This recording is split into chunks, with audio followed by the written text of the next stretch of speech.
ಎಲ್ಲರಿಗೂ ನಮಸ್ಕಾರ. ಮತ್ತೊಂದು ವಿಡಿಯೋಗೆ ಸ್ವಾಗತ. ಬಿಗ್ ಬಾಸ್ ಸೀಸನ್ 11 85 ದಿನ ಕಂಪ್ಲೀಟ್. ಇವತ್ತಿಗೆ 86 ದಿನ. ಬೆಳಿಗ್ಗೆ ಒಂದು ಪ್ರೋಮೋ ರಿಲೀಸ್ ಆಗಿದೆ. ಈ ಪ್ರೋಮೋದಲ್ಲಿ ತುಂಬಾ ಜನಕ್ಕೆ ಕುತೂಹಲ ಇರೋದೇನಂದ್ರೆ ತ್ರಿವಿಕ್ರಮ್ ಅವರು ಮತ್ತೆ ಮನೆ ಒಳಗೆ ಬಂದಿದಾರಾ, ಎಲ್ಲಿದ್ದಾರೆ, ಸೀಕ್ರೆಟ್ ರೂಮ್ ಅಲ್ಲಿ ಇದಾರ ಅಂತ ತುಂಬಾ ಜನಕ್ಕೆ ಒಂದು ಕ್ಲಾರಿಟಿ ಇಲ್ಲ.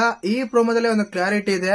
ಮತ್ತೆ ಈ ಪ್ರೋಮೋದಲ್ಲಿ ನೋಡಿರೋ ಹಾಗೆ ಯಾರು ಎಚ್ಚೆತ್ತುಕೊಳ್ಳಬೇಕು ಅಂದ್ರೆ ಆಟದಲ್ಲಿ ಸ್ಲೋ ಇದಾರೆ ಅವರು ಎಚ್ಚೆತ್ತುಕೊಳ್ಳಬೇಕು ಅಂತ ಒಂದು ಕಾನ್ಸೆಪ್ಟ್ ಕೊಟ್ಟಿದ್ದೇನೆ. ಇದು ಕೇವಲ ನಾಮಿನೇಷನ್ ಪ್ರಕ್ರಿಯೆ ಅಲ್ಲ, ಒಂದು ಚಟುವಟಿಕೆ ಅಷ್ಟೇನೆ.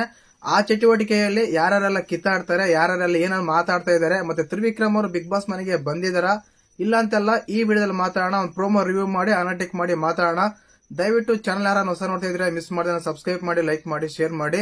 ನೋಡ್ತಾ ಇರ್ತೀರಾ ಬಿಗ್ ಬಾಸ್ BB ಕೆಫೆ ಅಂತ, ಅಂದ್ರೆ ಕಾಫಿ ಒಂದು ಶಾಪ್ ಮಾಡಿರ್ತಾರೆ. ಆ ಶಾಪ್ ಅಲ್ಲಿ ಕಾಫಿ ಮಾಡಿ ಕೊಡ್ಬೇಕು ಅವ್ರಿಗೆ. ಕಾಫಿ ಮಾಡಿಕೊಟ್ರೆ ಅವರಿಗೆ ನೀವು ಇನ್ನು ಕಾಫಿ ಚೆನ್ನಾಗ್ ಮಾಡಿಲ್ಲ ಅಂತಾನೋ, ಆಟ ಚೆನ್ನಾಗಿ ಆಡ್ತಿಲ್ಲ ಅಂತಾನೋ ಏನೋ ಒಂದು ಹೇಳಿ ಅವ್ರಿಗೆ ಆರ್ಗ್ಯುಮೆಂಟ್ ಮಾಡಿ ಅಲ್ಲಿ ಕುತ್ಕೊಂಡು ಅವ್ರ ಮಕ್ಕಕ್ಕೆ ಕಾಫಿ ಎಸಿಬೇಕು. ಆ ಚಟುವಟಿಕೆ ಕೊಟ್ಟಿದ್ದಾರೆ.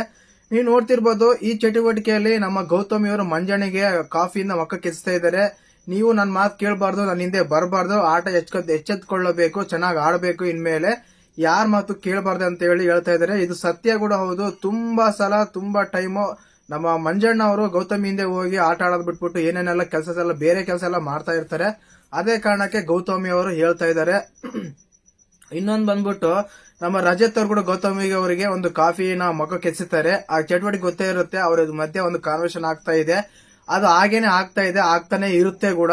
ನಮ್ಮ ಭವ್ಯಗೌಡರು ಬಂದ್ಬಿಟ್ಟು ಧನರಾಜ್ ಅವ್ರಿಗೆ ಕಾಫಿ ಮುಖದ ಮೇಲೆ ಎಸಿತಾರೆ, ನೀವ್ ಎಚ್ಚೆತ್ಕೊಳ್ಳಬೇಕಂತ ಹೇಳಿ.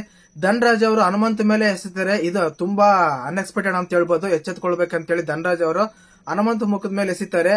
ಹೀಗೆ ಒಬ್ಬೊಬ್ರು ಎಸಿತಾ ಇದ್ದಾರೆ. ಇದರಲ್ಲಿ ತುಂಬಾ ಹೈಲೈಟ್ ಆಗಿದೆ ಮಾತ್ರ ನಮ್ಮ ಚೈತ್ರ ಮತ್ತು ಐಶ್ವರ್ಯ ಅವರು. ಯಾಕಂದ್ರೆ ಚೈತ್ರ ಐಶ್ವರ್ಯ ಅವರು ತುಂಬಾ ಜಗಳ ಆಡ್ತಾ ಇದಾರೆ, ಡಿಬೇಟ್ ಆಗ್ತಾ ಇದೆ, ಆರ್ಗ್ಯುಮೆಂಟ್ ಆಗ್ತಾ ಇದೆ. ಕಾರಣ ಇಷ್ಟೇ, ನೀವು ನೋಡ್ತಿರ್ಬೋದು ಸಾಟರ್ಡೆ ಸಂಡೇ ಎಪಿಸೋಡ್ ಆದಾಗ ಇವ್ರದ್ದು ಮೂವರದೇ ಒಂದು ಕತೆ ಆಗಿತ್ತು. ಮೋಕ್ಷತಾ ಮೇಡಮ್ ಅವ್ರದ್ದು ಮತ್ತೆ ನಮ್ಮ ಚೈತ್ರ ಅವ್ರದ್ದು, ಐಶ್ವರ್ಯ ಅವ್ರದ್ದು, ಈ 3 ಜನ ಒಂದು ಕಂಟೆಂಟ್ ಕ್ರಿಯೇಟ್ ಆಗಿತ್ತು. ಇವ್ರ 3 ಮಧ್ಯೆ ಒಂದು ಆದ ಕಾರಣ ನನ್ಗನ್ಸಿದ್ದು ಒಂದೇ, ಯಾಕಂದ್ರೆ ಬೆಂಕಿ ಇಲ್ದೇನೆ ಹೊಗೆ ಆಡಲ್ಲ ಅಂತೀವಿ ನೋಡಿ. ಹಾಗೆ ಇವ್ರು ಏನಾದ್ರೂ ಮಾತಾಡೇ ಇರ್ತಾರೆ, ಮಾತಾಡಿರೋದಕ್ಕೇನೆ ಅಷ್ಟೆಲ್ಲ ಕಾನ್ವರ್ಸೇಷನ್ ಆಗ್ತಿರೋದು. ಎಪಿಸೋಡ್ ರಿವ್ಯೂ ಬಗ್ಗೆ ಬೇರೆನೆ ಬರುತ್ತೆ. ಬಟ್ ನನಗೆ ಅನ್ಸಿದ್ದು ಇಷ್ಟನೇ, ಅವ್ರು ಏನೋ ತಪ್ಪು ಮಾಡಿದ್ದಾರೆ, ಅದಕ್ಕೇನೆ ಚೈತ್ರಕ್ಕ ಈ ರೀತಿ ರೆಸ್ಪಾಂಡ್ ಆಗ್ತಿರೋದು. ಬಟ್ ಚೈತ್ರಕ್ಕ ಫೈರ್ ಬ್ರ್ಯಾಂಡ್ ಅಂತ ಹೇಳ್ತಾಳೆ. ಸಾಟರ್ಡೆ ಸಂಡೇ ಮಾತ್ರ ಲೋ ಇರುತ್ತೆ, ಮಂಡೇ ಬಂದಾಗ ಹೈ ಆಗುತ್ತೆ. ಈ ಪ್ರೋಮೋದಲ್ಲಿ ಅದನ್ನೇ ಆಗ್ತಿರೋದು.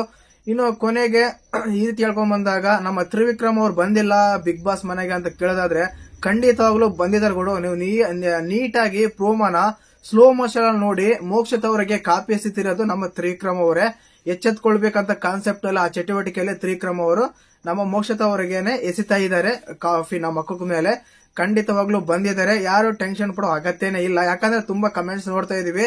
ಪ್ರೋಮೋ ಬಂದ ಮೇಲೆ ತ್ರಿವಿಕ್ರಮ್ ಅವ್ರು ಕಾಣ್ತಾ ಇಲ್ಲ ಪ್ರೋಮೋದಲ್ಲಿ. ಅಂದ್ರೆ ಬಿಗ್ ಬಾಸ್ ಮನೆಯಿಂದ ಹೊರಗೆ ಹೋಗಿದಾರಲ್ಲ, ಸೀಕ್ರೆಟ್ ರೂಮ್ ಅಲ್ಲಿ ಹಾಕಿದಾರ, ಎಲ್ಲಿಟ್ಟಿದಾರ ಅಂತ ಹೇಳಿ. ಆಲ್ರೆಡಿ 85 ದಿನ ಕಂಪ್ಲೀಟ್ ಆಗಿದೆ. 86ನೇ ದಿನ ಇವತ್ತು. 86ನೇ ದಿನ ಸೀಕ್ರೆಟ್ ರೂಮ್ ಅಲ್ಲಿ ಇರ್ತಾರೆ. ಇನ್ನು ಕೇವಲ ಇರೋದು 15 ದಿನ 100 ಡೇಸ್ಗೆ. ಇನ್ನೊಂದು 15 ದಿನ ಎಕ್ಸ್ಟ್ರಾ ಮಾಡಿದ್ರು. ಇನ್ನು 30 ದಿನ ಇದೆ. ಈ 30 ದಿನದಲ್ಲಿ ಸೀಕ್ರೆಟ್ ರೂಮ್ ಹೋಗೋ ಅವಶ್ಯಕತೆ ಇರಲ್ಲ ಅನ್ಸುತ್ತೆ. ಬಟ್ ಈ ವಾರ ಫ್ಯಾಮಿಲಿ ವೀಕ್ ಇರ್ಬೋದು ಅಂತ ಹೇಳ್ತಾ ಇದಾರೆ. ಬಟ್ ಆಲ್ರೆಡಿ 2 ವಾರದಿಂದ ಇದನ್ನ ಹೇಳ್ತಾ ಇದಾರೆ.